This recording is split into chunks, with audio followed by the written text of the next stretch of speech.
आपको सीधे कर्नाटक लिए चलते हैं। प्रधानमंत्री मोदी संबोधित कर रहे हैं। मैं हिंदी बोलूंगा तो चलेगा ना? कोई इंटरप्रिटेशन की आवश्यकता नहीं है ना? चलिए, आपके आशीर्वाद है। अच्छा, ये मुझे बताइए, ये चुनाव सभा है कि विजय सभा है?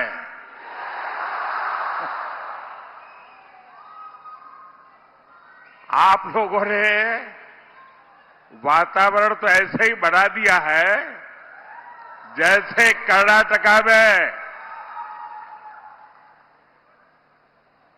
भारतीय जनता पार्टी का अभूतपूर्व विजय आप लोगों ने तय कर लिया है। भाई और बहनों, जब मैं गुजरात में मुख्यमंत्री था तो शायद आज से 16 साल पहले इस धरती को प्रणाम करने के लिए आया था। आपके आशीर्वाद मांगने के लिए आया था। और तब से लेकर अब तक आपने मुझे कभी भी खाली हाथ नहीं लौटाया है। आपका प्यार इतना है, मैंने जब मांगा, जो मांगा, आप लोगों ने जी भर के दिया है। इस धूप में भी मैं देख रहा हूं सारे लोग वहां धूप में बैठे हैं। ये तपस्या छोटी नहीं है जी।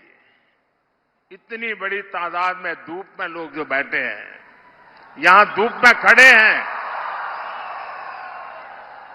जो लोग धूप में तप रहे हैं, उन्हें मैं कहना चाहता हूं, आपको जो असुविधा हुई, इसके लिए हमारी पार्टी की तरफ से मैं क्षमा मांगता हूं। लेकिन आप जो इतने ताप में तप रहे हैं ना, आपकी इस तपस्या को मोदी बेकार नहीं जाने देगा।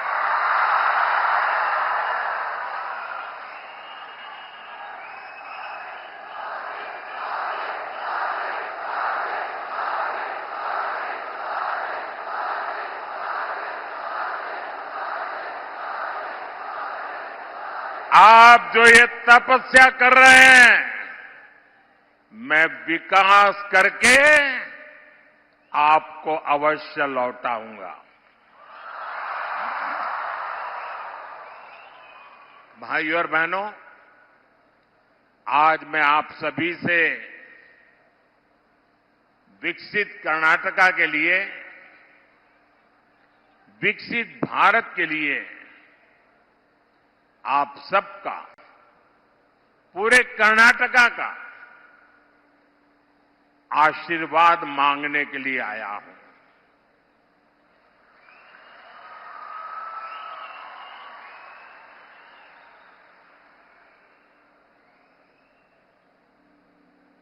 और इतनी बड़ी मात्रा में जब माताएं बहनें हो, जब इतना उमंग और उत्साह हो, विजय का विश्वास हो, विकसित भारत का संकल्प हो, तो फिर मुझे पक्का भरोसा है आपके आशीर्वाद में कोई कमी नहीं रहेगी।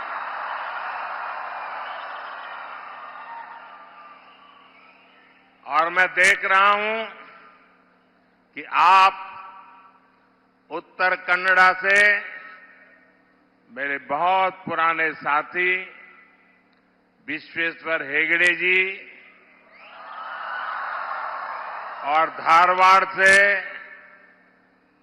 मेरे संसद के साथी, सरकार के साथी भाई प्रहलाद जोशी जी को रिकॉर्ड वोट से जिताने का संकल्प ले चुके हैं। ये जो आपका जोश नजर आ रहा है, ये आपका जो उत्साह नजर आ रहा है, पूरा कर्नाटका एक ही स्वर से बोल रहा है।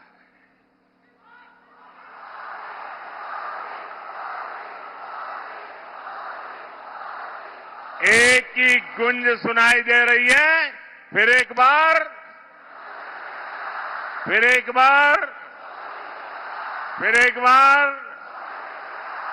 साथियों, आपके आशीर्वाद ने ही 2014 और 2019 में पूर्ण बहुमत वाली बीजेपी एनडीए की मजबूत सरकार देश में बनाई। हमने देश के विकास के साथ ही लोकल एस्पिरेशंस को पूरा करने के लिए भी पूरी ईमानदारी से काम किया। यहां उत्तर कन्नड़ा में घर, बिजली, पानी जैसी योजनाओं पर एनडीए सरकार ने बहुत काम किया है। हमारे मछुआरे भाई बहनों के लिए भी इतना बड़ा पोर्ट बन रहा है। बीजेपी के प्रयासों का नतीजा है इस क्षेत्र को धारवाड़ आईआईटी मिला है, बड़ा आधुनिक रेलवे स्टेशन मिला है।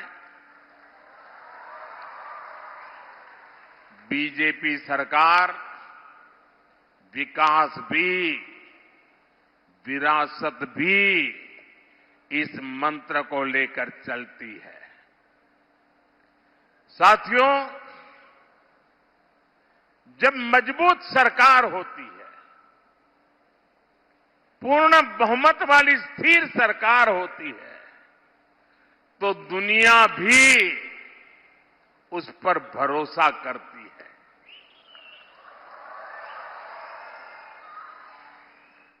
आप मुझे बताइए, आज पूरी दुनिया में हिंदुस्तान का डंका बज रहा है कि नहीं बज रहा है? चारों तरफ हिंदुस्तान की वाहवाही हो रही है कि नहीं हो रही है? अमेरिका में भी भारत का जय जयकार होता है कि नहीं होता है? यूरोप में भी भारत का गौरवगान होता है कि नहीं होता है? हिंदुस्तानी दुनिया में कहीं पर भी जाए तो माथा ऊंचा कर करके खड़ा होता है कि नहीं होता है? होता है कि नहीं होता है? आपको गर्व होता है कि नहीं होता है? सम्मान अनुभव करते हैं कि नहीं करते हैं? लेकिन ये कैसे हुआ? कैसे हुआ? किसने किया? किसने किया? उधर से जवाब चाहिए, किसने किया? पीछे से जवाब चाहिए, किसने किया? आप लोग भाई, आप सबका जो जवाब है ना, ये पूरी तरह गलत है। ये मोदी ने नहीं किया है, ये आपके एक वोट ने किया है। आपके वोट की ताकत है। आपके वोट की क्या ताकत होती है, ये 10 साल में हिंदुस्तान के हर मतदाता ने देखा है। और मोदी आपके एक एक वोट का जो उसकी ताकत है, उस ताकत के भरोसे जब दुनिया के किसी भी नेता बड़े बड़े को मिलता हूं ना, 6 फीट वाले हो, 6.5 फीट वाले हो, हैं? कितनी ही गोरी चमड़ी क्यों न हो, जब मैं उनको मिलता हूं ना, मुझे देखना तो ऐसे पड़ता है, लेकिन जब मैं दुनिया की बड़ी बड़ी शक्तियों को मिलता हूं तो मोदी अकेला नहीं मिलता है। 140 करोड़ देशवासी मेरे पीछे खड़े होते हैं और तब जाकर के मैं सीना तान करके उनको हाथ मिलाता हूं। उनको भी लगता है यार कुछ तो है, लगता है कि नहीं लगता है? ये सब आपके एक वोट की ताकत है भाइयों।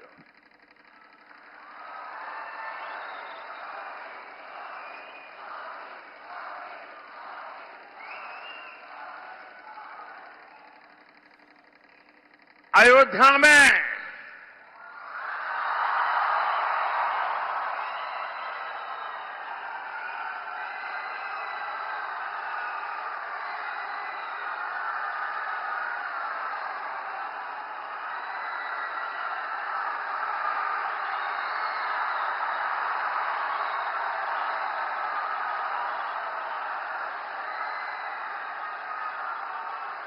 साथियों, मेरे और आपके पूर्वजों ने,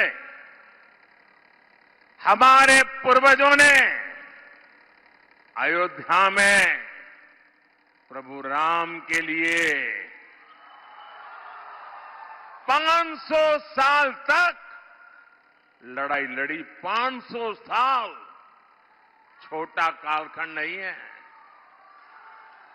लाखों लोग मौत के घाट उतार दिए गए। देश आजाद होने के दूसरे ही दिन प्रभु राम का मंदिर बनाने का निर्णय होना चाहिए था कि नहीं होना चाहिए था? दूसरे ही दिन ये काम होना चाहिए कि नहीं होना चाहिए था? लेकिन उन्होंने नहीं किया। साथियों, ऐसा काम करने के लिए 56 इंच का सीना लगता है।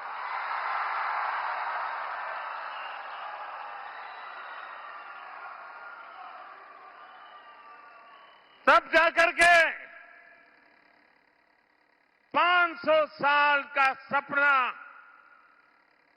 500 साल का इंतजार समाप्त होता है। लेकिन ये तब होता है जब आपके वोट की ताकत मिलती है।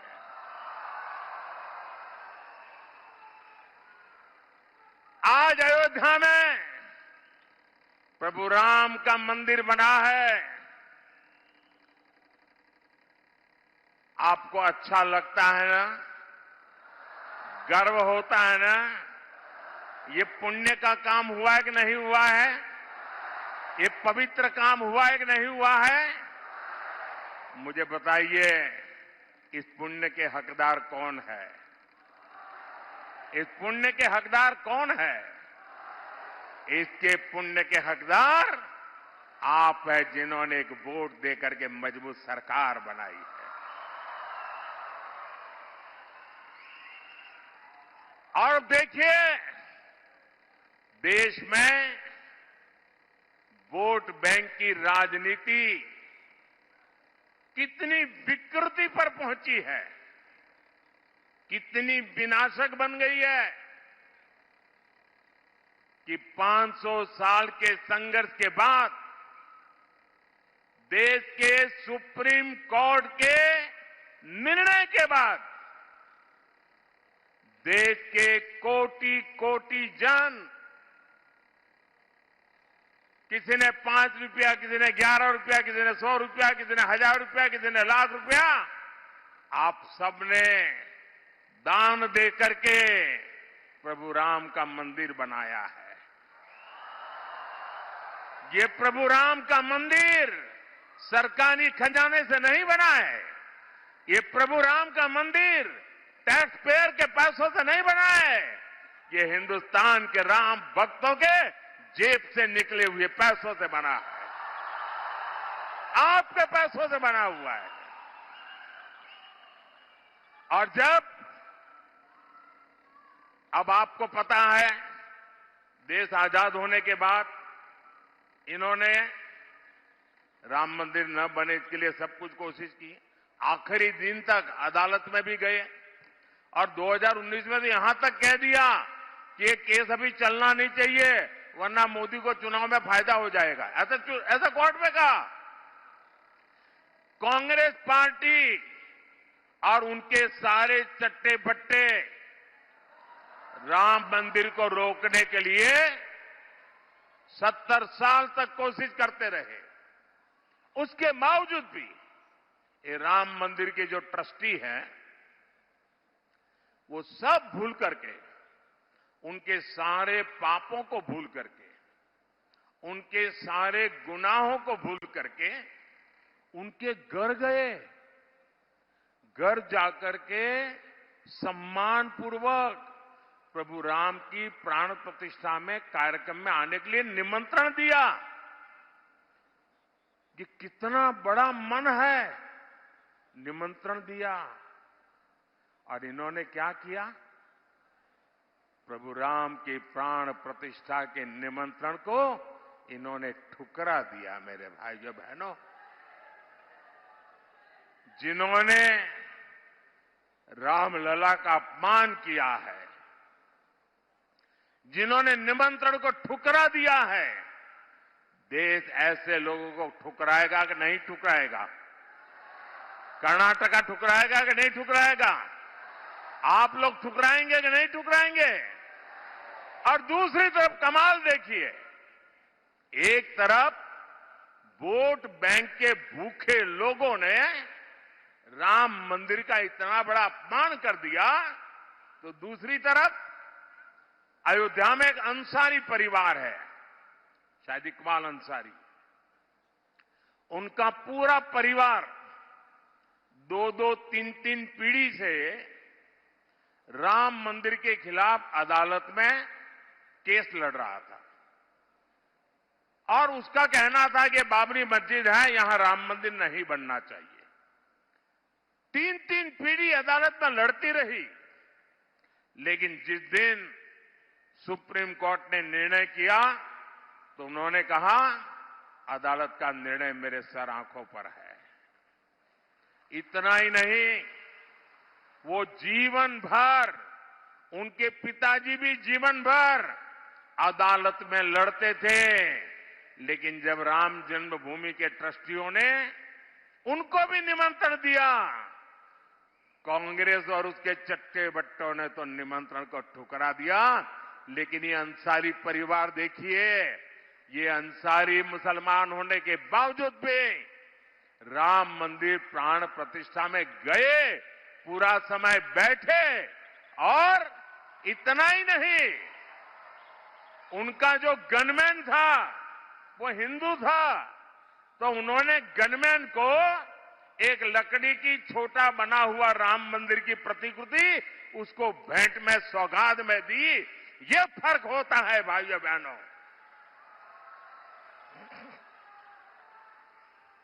यह देश विकास भी चाहता है, विरासत भी चाहता है। और अब देखिए, बीजेपी सरकार ने ही आयुर्वेद को लेकर पूरी दुनिया में प्रचार प्रसार किया है। हमारी सरकार बनने के बाद हमने अलग आयुष मंत्रालय बनाया है। आपकी सिरसी सुपारी को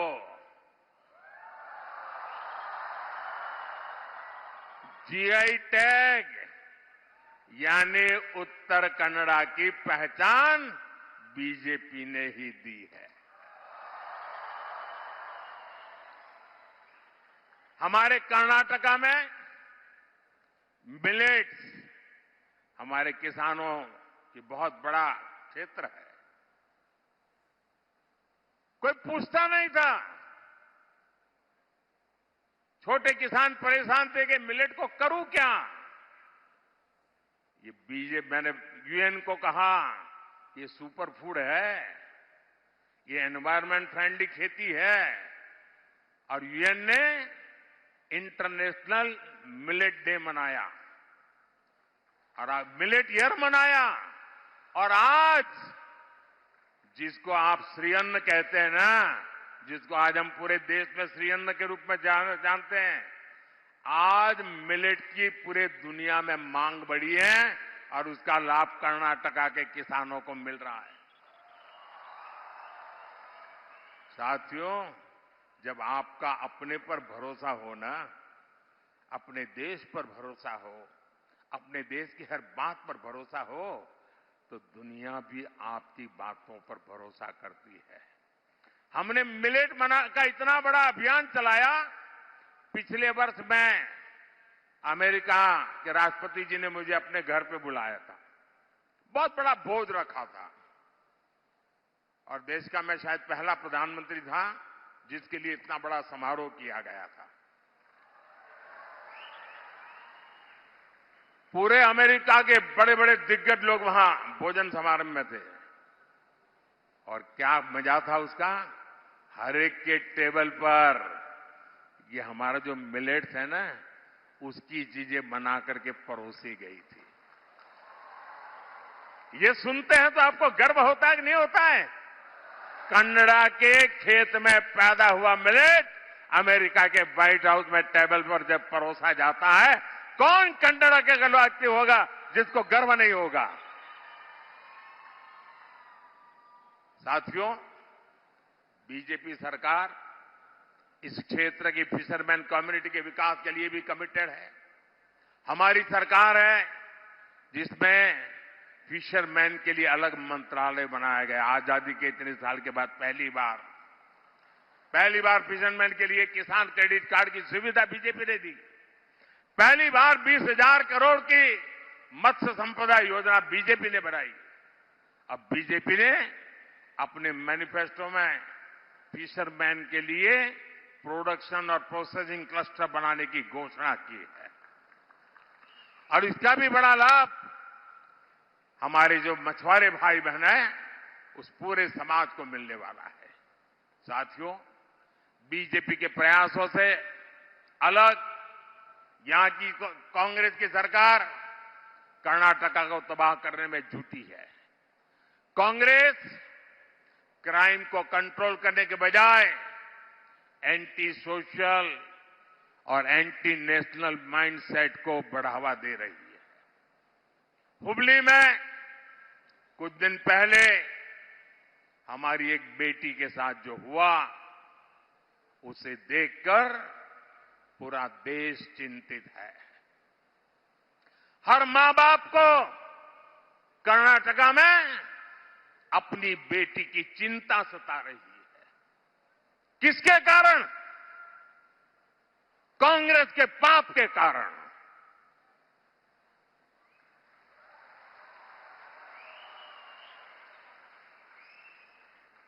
क्या कभी कांग्रेस आपकी बेटी की रक्षा कर सकती है क्या? आप उनके भरोसे बेटियों को बड़ा बना सकते हैं क्या? कॉलेज कैंपस में दिन दहाड़े ऐसा कदम उठाने की हिम्मत उस अपराधी में आई कैसे? उन्हें पता है वोट बैंक के भूखे लोग कुछ दिन के बाद उनको बचा लेंगे, इसलिए ये पाप करने की हिम्मत आती है भाई।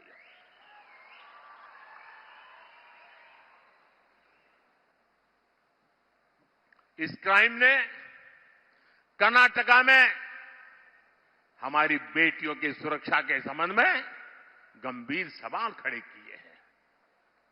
खराब कानून व्यवस्था ये कांग्रेस सरकार की पहचान बन चुकी है। आपको पता है 2014 के पहले हमारे देश के अखबारों की हेडलाइन क्या हुआ करती थी?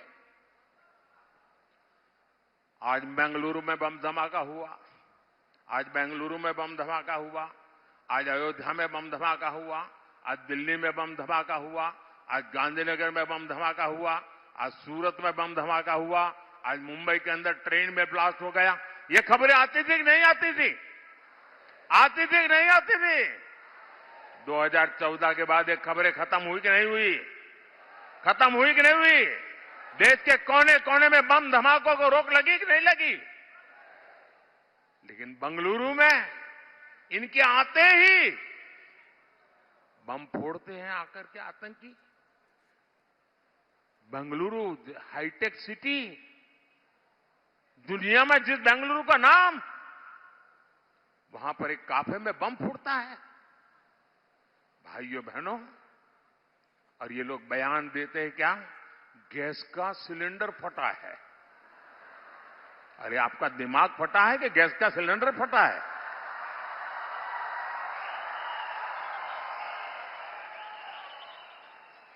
हो क्या गया इन लोगों को?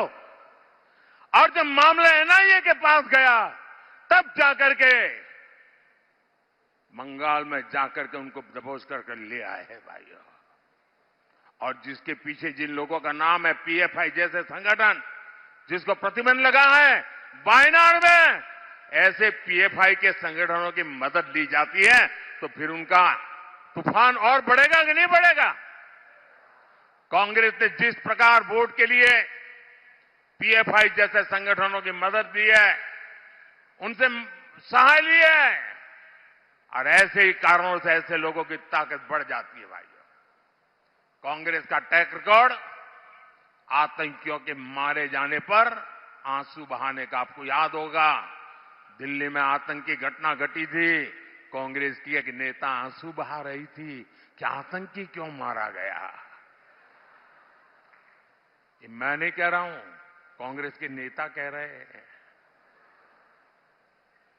साथियों, बीजेपी का ट्रैक रिकॉर्ड है, हमने पीएफआई की कोई भी ताकत को प्रतिबंध लगा दिया, उसके बड़े बड़े शहंशाह जेलों में सड़ रहे। दोस्तों, एक जमाना था, आए दिन पड़ोस में से आतंकी एक्सपोर्ट होते थे, हमारे देश के जवानों को मार करके भाग जाते थे। अब सर्जिकल स्ट्राइक होता है, और ये नया हिंदुस्तान है, ये घर में घुस के मारेगा।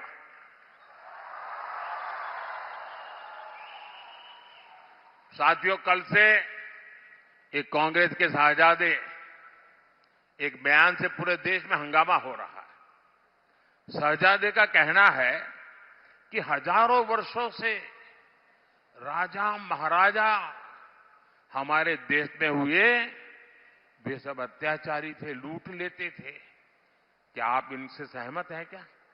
इस भाषा से सहमत है क्या? क्या अपने पापों को छिपाने के लिए देश के राजा महाराजाओं को गाली गलौज करना उचित है क्या? ये शोभा देता है क्या?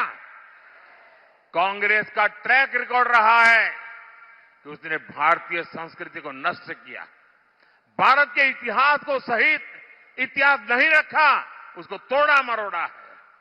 कांग्रेस का मकसद यही था कि छत्रपति शिवाजी महाराज, महाराणा प्रताप, ऐसे महान योद्धाओं का इतिहास अगली पीढ़ी को पता न चले।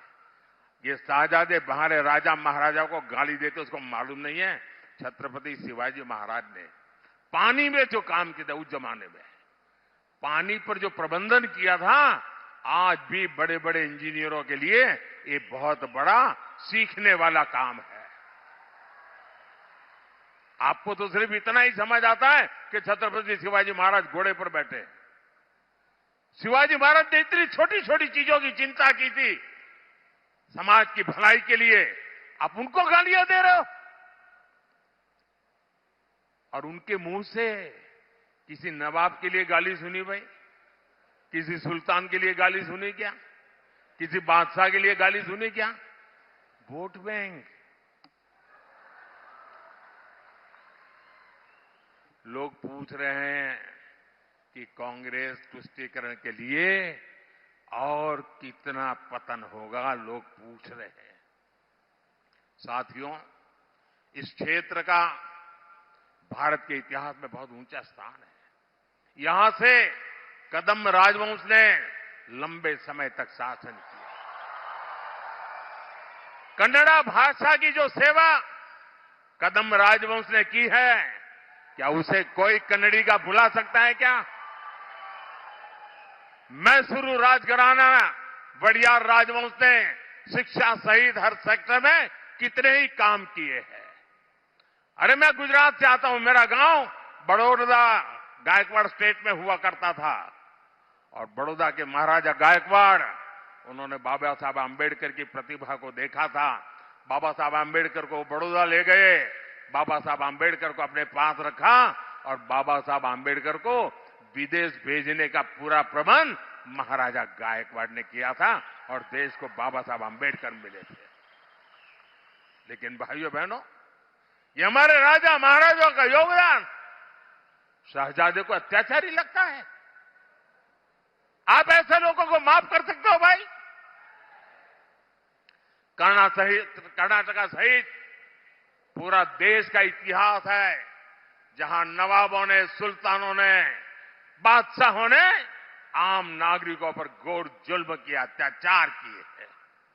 ऐसे सुल्तानों ने हमारे मंदिरों को, हमारे तीर्थों को लूटा, उन्हें तबाह किया। लेकिन शाहजादे ने उनको तो क्लीन चिट दे दी और सभी राजाओं महाराजाओं को अत्याचारी घोषित कर दिया। देश को बांटने का कांग्रेस का प्रयास खतरनाक है साथियों, इनसे बचने की जरूरत है।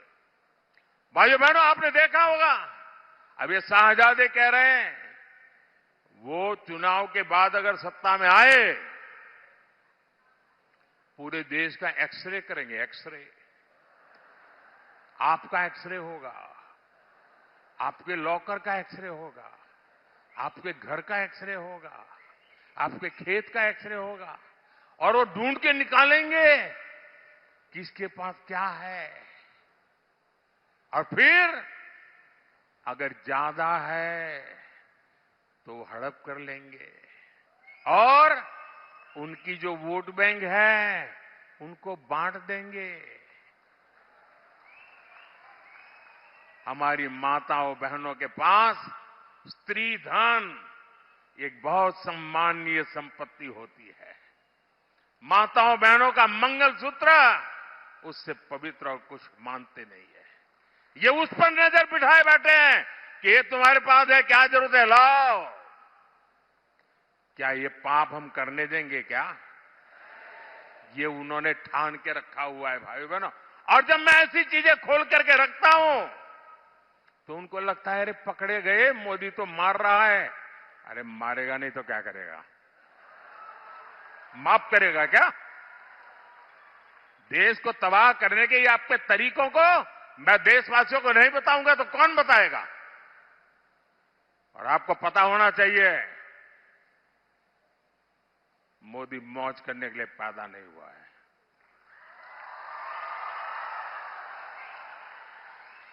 परमात्मा ने मोदी को आपकी सेवा के लिए ही पैदा किया है।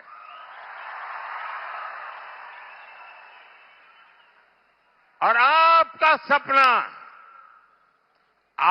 सपना ही मोदी का संकल्प है।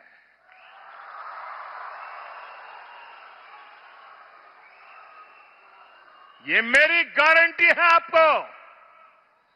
मेरा पल पल आपके नाम, मेरा पल पल आपके बच्चों के भविष्य के नाम, मेरा पल पल आपके सपनों को साकार करने के नाम, मेरा पल पल देश के नाम, देशवासियों के नाम। और इसलिए मैं आपको गारंटी देता हूं 24/7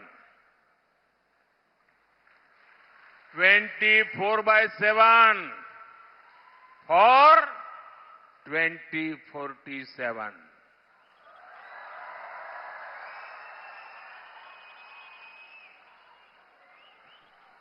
साथियों, कांग्रेस ने एक और खतरनाक इरादा, कर्नाटका के लोगों को सावधान रहना है। आप जो बचत करते हैं ना, हमारे देश में हर मां बाप वो कुछ भी है घर में तो सोचता है कि भाई मेरे मरने के बाद बच्चों को तो ये मिलना चाहिए। मैं ये तो रखूंगा, बच्चों को काम आएगा।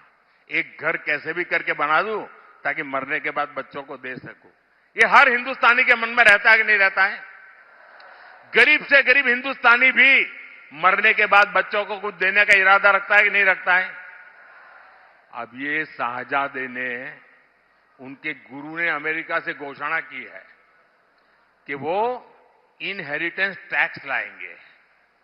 इसका मतलब है कि आपने जो बचाया है वो मरने के बाद आपके संतानों को नहीं जाएगा। आधे से ज्यादा 55%, 55% ये कांग्रेस की जमात, उनकी सरकार हड़प कर लेगी। आपकी आधी प्रॉपर्टी गई। 4 कमरे का घर है तो 2 कमरे गए। 10 एकड़ का खेत तो 5 एकड़ गया। आपके संतान को नहीं मिलेगा। और इसलिए देश चिंतित है, देश गुस्से में है और देश कह रहा है कांग्रेस की लूट, कांग्रेस की लूट जिंदगी के साथ भी, कांग्रेस की लूट जिंदगी के साथ भी